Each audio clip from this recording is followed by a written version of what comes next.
আসসালামু আলাইকুম এভরিওয়ান, কেমন আছেন আপনারা সবাই? আশা করি সবাই ভালো আছেন। আলহামদুলিল্লাহ আমরাও ভালো আছি। তো অনেক দিন পর হচ্ছে একটু দই চিড়া আনতে বলেছিলাম ইসার আব্বুকে।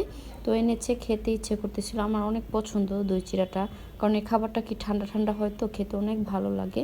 আর আজকে আমি রোজা ছিলাম, এই কারণে আরও বলতেছিলাম। আর এই সময় হচ্ছে ইসার আব্বু বাসায় আসবে।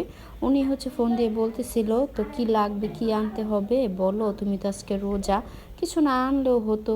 কিন্তু সে যখন ওই সময় আসতেছে, তো আমি বলছিলাম তাহলে একটু দই চিড়া নিয়ে এসেন। এমনিতে আমি বাসায় একটু নুডলস করেছিলাম, আর হচ্ছে এটা ডিম পোস্ট করে নিয়েছি। এটা অনেক হেলদি খাবার। তো যাই হোক, তো ইসার আব্বু আসার সময় হচ্ছে ডাব এনেছিল আর হচ্ছে দই চিড়া এনেছিল। তো ওইটাই হচ্ছে খেয়ে নিয়েছি ইফতারির মতো করে আর কি।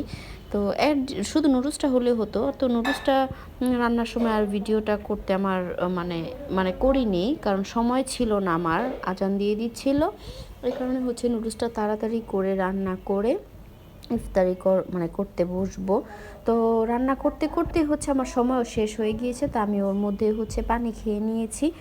আর খেজুরটাও খেতে পারি না, দেখা গেছে আমার খেজুরটা খেলে হয় কি দাঁত ব্যথা শুরু হয়ে যায়। আর এখানে হচ্ছে বাচ্চাদের জন্য, ওর আব্বুর জন্য হচ্ছে ডিম সিদ্ধ করে নিলাম, আর আমার জন্য এখানে হচ্ছে আমি একটু ডাব কেটে নিলাম।